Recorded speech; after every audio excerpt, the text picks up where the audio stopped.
Elena Moore, Ruth Moore, and the quiet town around them seemed ordinary, but what was hidden behind locked doors and whispered routines would shock an entire community. Months after Elena reported her mother Ruth missing, the truth they tried to bury quietly in their own home was finally uncovered. Please subscribe for daily new update of crime story and watch till end. The morning Elena Moore reported her mother missing was quiet and ordinary, which made the situation feel even more unsettling. The small police station sat near the edge of town, surrounded by empty streets and closed shops. Elena arrived alone, looking calm and controlled. She explained that her mother, Ruth Moore, had vanished weeks earlier. According to her, Ruth lived with her in their old family house and rarely went out. When Elena realized her mother was gone, she said she assumed Ruth had wandered off due to her age and declining memory. Only after days passed did Elena decide to inform the police. The officers noted how carefully Elena described everything. She mentioned dates, habits, and routines without hesitation. She described her mother as fragile but stubborn, someone who refused help and disliked hospitals. Elena said there was no argument before Ruth disappeared, no unusual behavior, and no signs of fear. The house, she claimed, looked exactly the same as always. Nothing was missing except her mother. The report was written and filed without delay. To the police, this looked like a standard missing elderly person case.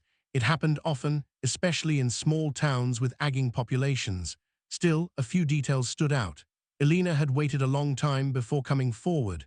Weeks had passed, yet she showed no visible panic. She appeared tired but not desperate. Her emotions seemed measured, as if she had already accepted the situation. Outside the station, life went on as usual. Cars passed by, people walked their dogs, and no one imagined something dark was hiding behind this simple report. Elena returned home that afternoon and continued her routine. She cleaned the house, cooked meals for one, and kept the curtains drawn. From the outside, the home looked peaceful. The lawn was trimmed, the windows were clean, and the mailbox was checked every day. Police began the initial steps of the investigation. Ruth's photo was shared with nearby departments. Hospitals and shelters were contacted. Neighbors were questioned briefly. Most said they had not seen Ruth recently, but they were not surprised. Ruth had always kept to herself.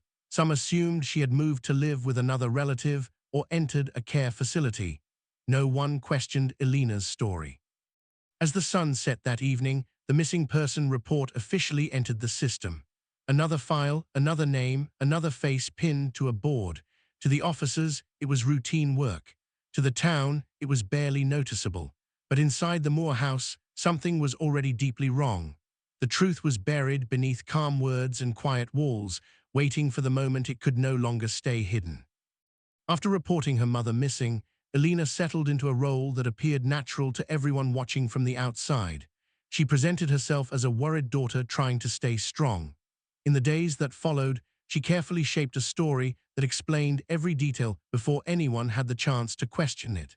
She described her mother as forgetful, easily confused, and sometimes stubbornly independent.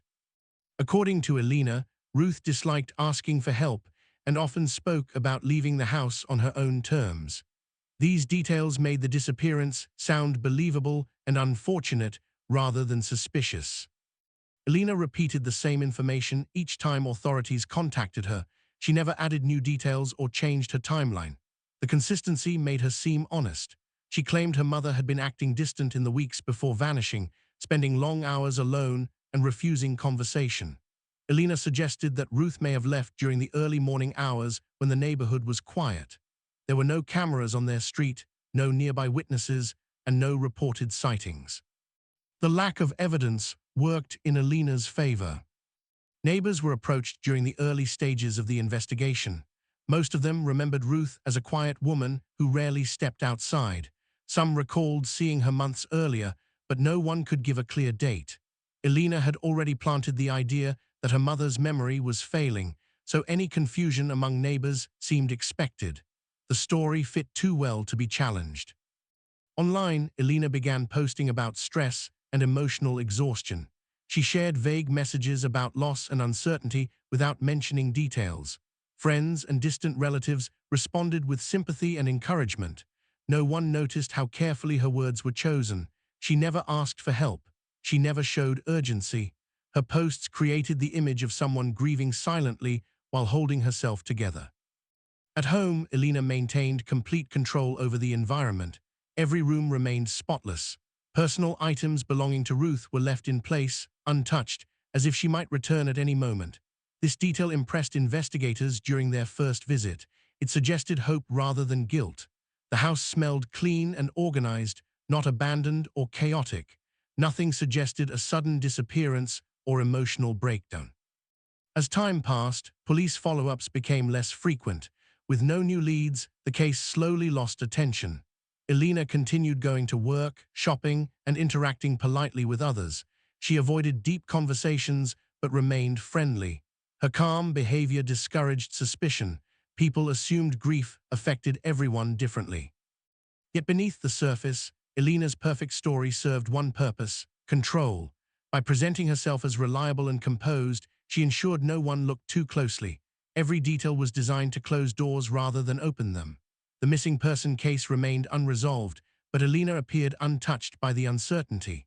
While the town moved on and the investigation stalled, the truth remained locked away, hidden behind a story that seemed too complete to question. As the weeks stretched into months, the missing person case slowly faded from daily conversation. New reports replaced old ones, and Ruth Moore's name was mentioned less and less. With no sightings and no physical evidence, the investigation lost urgency. The file remained open, but progress stopped.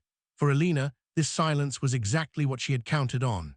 She continued her life in a way that drew no attention, following routines that made everything appear normal. The house became a place of careful order. Elena maintained a strict schedule, waking early and sleeping late. Lights inside the home stayed on long after midnight, and water was used regularly throughout the day and night.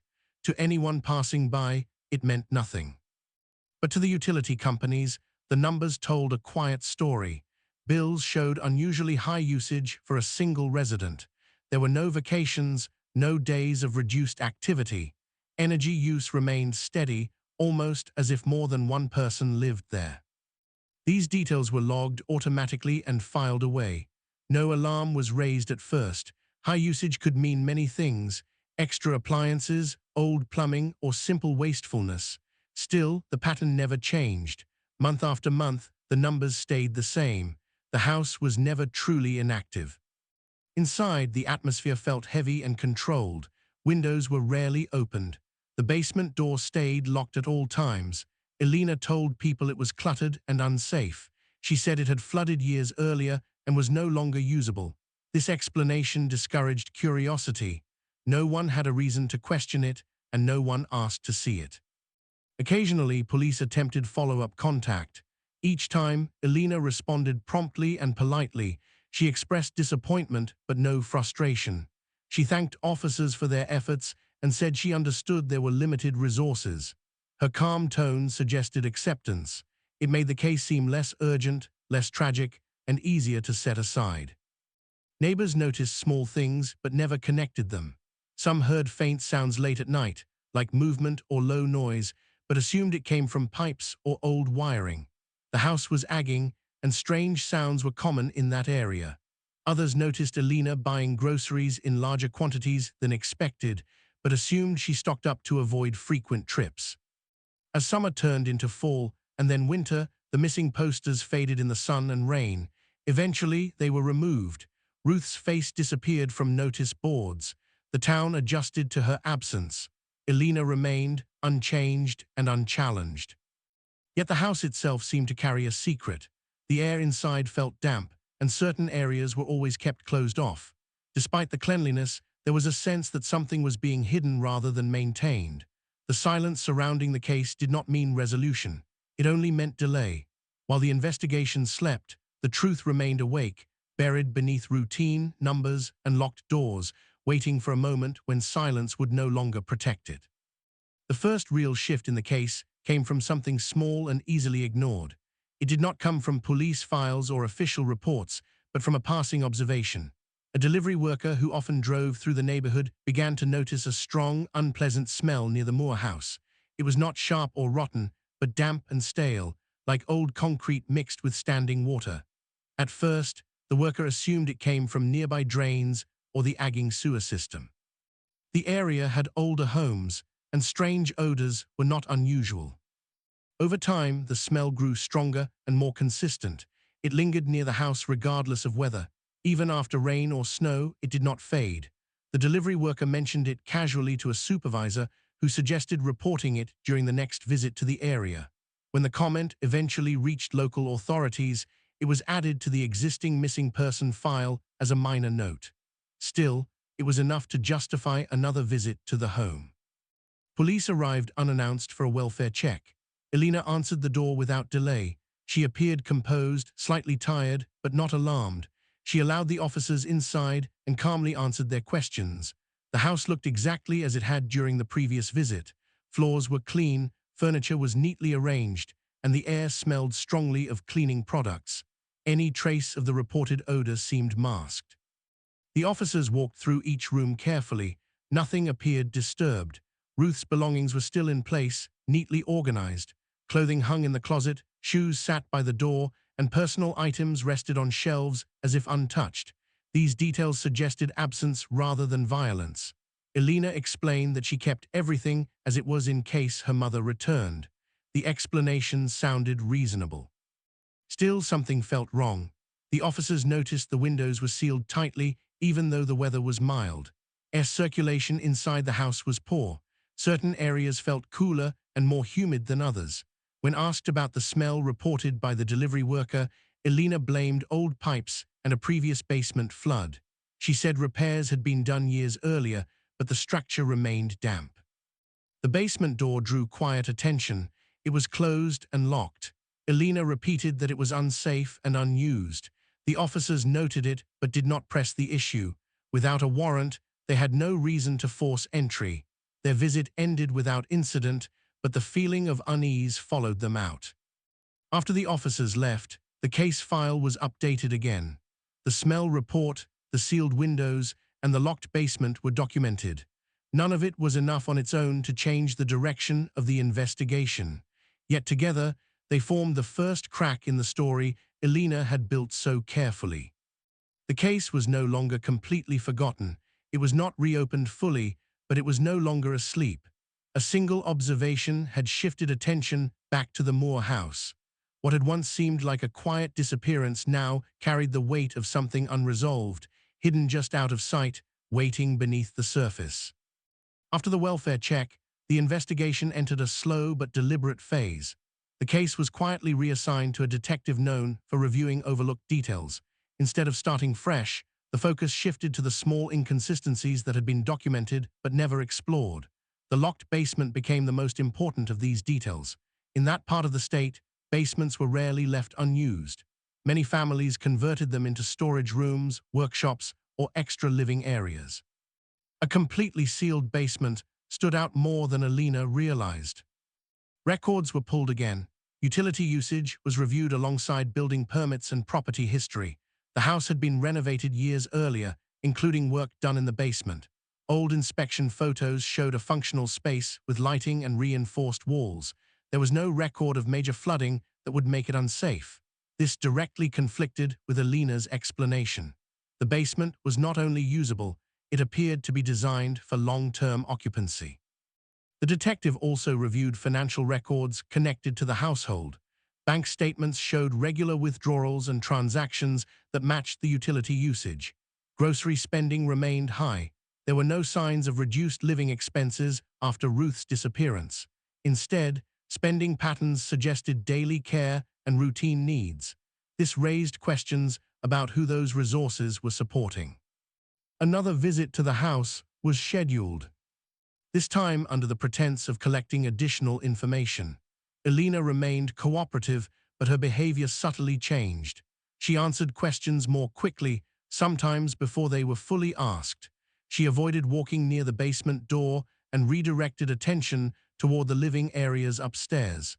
The detective noted these reactions carefully. Neighbors were interviewed again. This time, questions focused on sounds, routines, and changes in behavior. A few residents mentioned hearing faint movement late at night, but none had thought much of it at the time. Others noticed that Elena took trash out at unusual hours and kept her basement windows covered from the inside. These details, while still minor, added weight to the growing suspicion. Based on the collected information, the detective requested a search warrant. The request outlined the inconsistencies in Elena's statements, the utility data, the renovation records, and the financial activity. The warrant was approved after careful review. It was limited but clear, granting access to all areas of the home, including the basement. When police returned with the warrant, Elena's calm demeanor finally cracked. Her movements became rigid, and her focus remained fixed on the basement door. She did not protest verbally, but her unease was obvious. The moment the officers approached the door, the atmosphere inside the house changed. The quiet felt heavier, almost unnatural. The basement door was unlocked for the first time in months.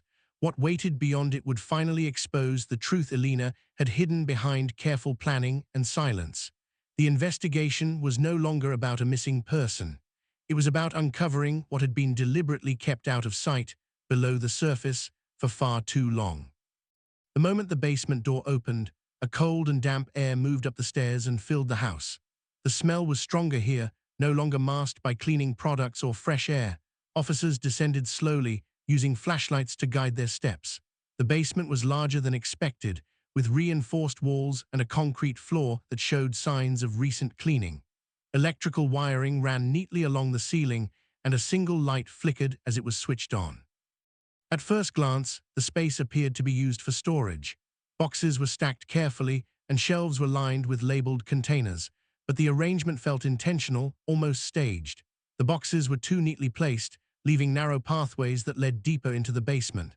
At the far end, behind a tall metal shelving unit, officers noticed scratch marks on the floor and wall.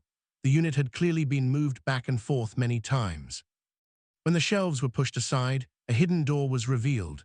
It blended into the concrete wall, painted the same dull gray and nearly invisible unless closely examined. The door was secured with an external lock. Officers forced it open and stepped into a small, windowless room. The air inside was heavy and difficult to breathe. A dim bulb hung from the ceiling, casting weak light over the space. Inside the room, they found Ruth Moore alive.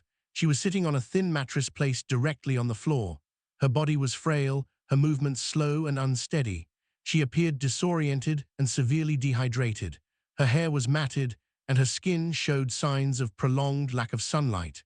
Empty water bottles and food containers were stacked in one corner, evidence that she had been kept alive but barely. Medical assistance was called immediately. Paramedics carefully helped Ruth out of the room and up the basement stairs. She struggled to walk and needed support. Her condition confirmed she had been confined there for a long time. This was not a recent event. It was a prolonged and controlled imprisonment. The rest of the basement was searched thoroughly.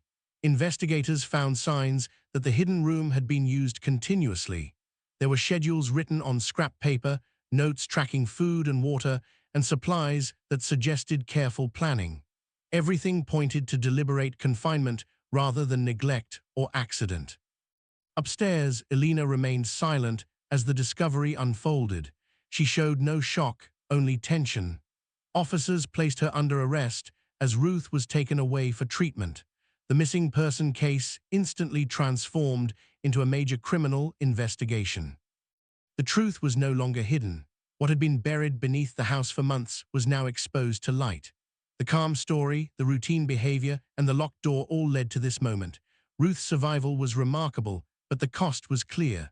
The basement was not just a hidden space.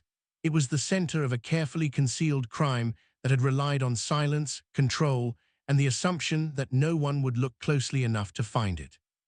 Once Ruth was taken to the hospital, investigators shifted their focus to understanding how the situation had unfolded and why it had been hidden for so long.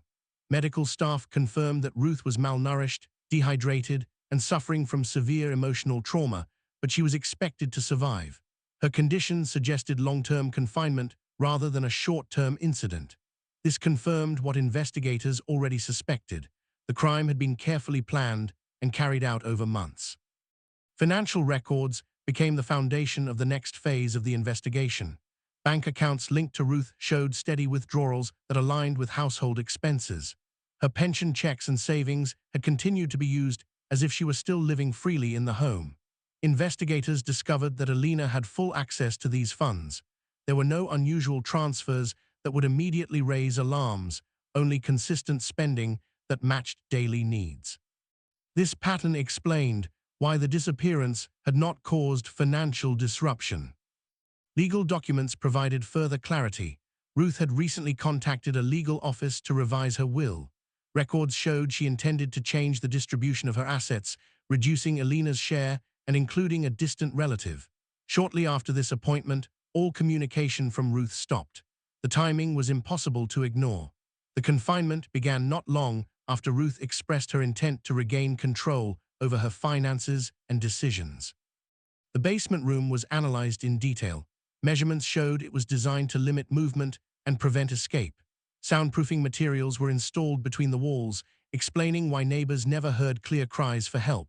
The lack of windows ensured complete isolation from time and daylight. The setup reflected intention rather than panic.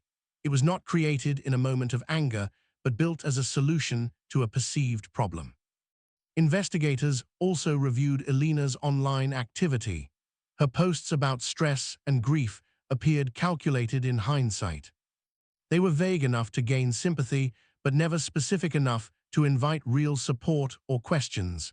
Each post matched key moments in the investigation, often appearing shortly after police contact. This behavior suggested awareness and strategic thinking. As the evidence came together, the motive became clear. Elena had been controlling her mother for years, managing her finances and limiting her independence. When Ruth attempted to take that control back, Elena chose confinement instead of confrontation. Reporting Ruth missing created a protective shield, placing Elena in the role of a concerned daughter rather than a suspect. The truth shocked the community. Many struggled to understand how such a crime could occur in a quiet neighborhood without notice. Investigators emphasized that the case was a lesson in how manipulation can hide behind routine and trust. There were no obvious warning signs, only subtle details that were easy to overlook. In the months that followed, the town struggled to return to normal, but the case had already left a permanent mark. News spread quickly, first through official reports and then through national media. What shocked people most was not just the crime itself, but how quietly it had existed. The house everyone passed each day had hidden a living person underground, while life above continued without interruption. Trust in familiar surroundings was shaken. Ruth's recovery was slow and uncertain. Physically, she regained strength little by little, but the emotional damage was far deeper.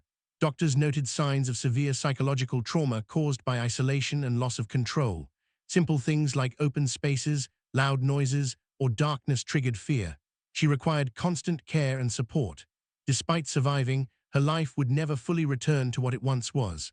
The months spent underground had stolen more than time. Elena's arrest brought mixed reactions.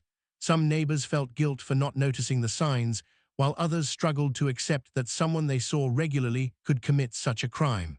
Court documents revealed the full extent of the planning, from the hidden room to the careful manipulation of appearances. Prosecutors described the crime as deliberate and sustained, not a moment of desperation.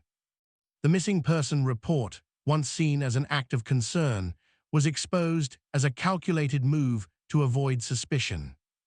The legal process moved forward steadily. Evidence from the basement, financial records, and medical reports formed an overwhelming case. Elena faced multiple charges related to unlawful imprisonment, abuse, and financial exploitation. There was no dramatic collapse or public outburst. She remained mostly silent, offering no explanation that could undo what had been done. The quiet control she once maintained had finally disappeared. For investigators, the case became a reminder of the importance of small details. Utility records, minor complaints, and routine observations had all played a role. None of them alone revealed the truth, but together they told a story that could not be ignored. Training programs later used the case as an example of how crimes can hide behind normal behavior and believable narratives. The Moore house did not stay empty for long, but it never truly lost its shadow. New owners renovated the property, removing the basement walls and sealing the hidden room permanently. Even so, people avoided the place. Some stories do not fade easily, especially when they challenge the idea of safety inside one's own home. In the end, the case was remembered not for how it began, but for how long it remained unseen. A missing person report had delayed discovery rather than prompted it. Ruth was found alive, but only because silence finally broke. The story became a warning that danger does not always announce itself. Sometimes it waits patiently, hidden beneath ordinary lives, relying on trust, routine, and the hope that no one will look too closely.